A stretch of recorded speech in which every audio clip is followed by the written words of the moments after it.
This is my testimony.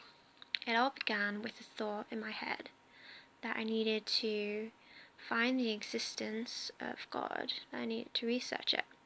So I began to research it and found scientific proof, environmental proof, and other kinds of proof. And after that, I began watching YouTube videos. I began with the 300 Club, and I began watching the testimony of a guy who used to be a guru, and he made a blog.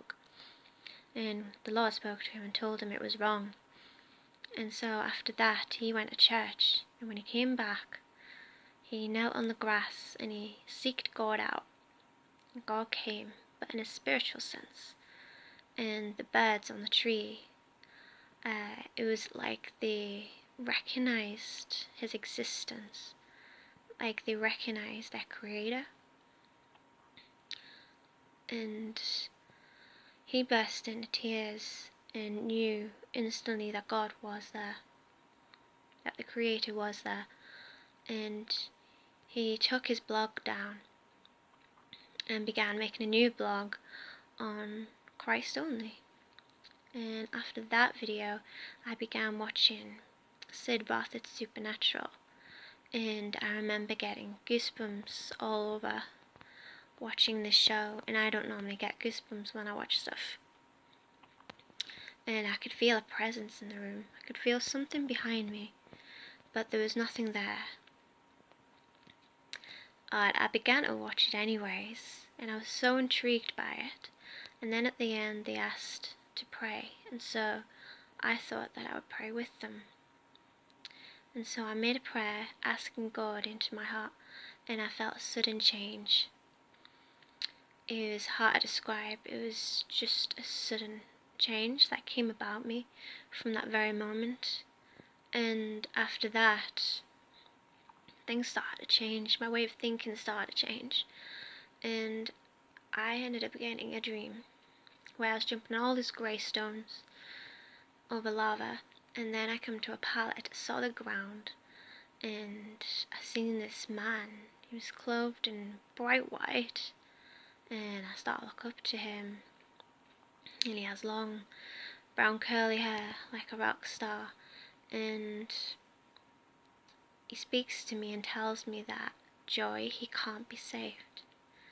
And so I woke up all sweaty and hot and thinking, no, he must be able to be saved.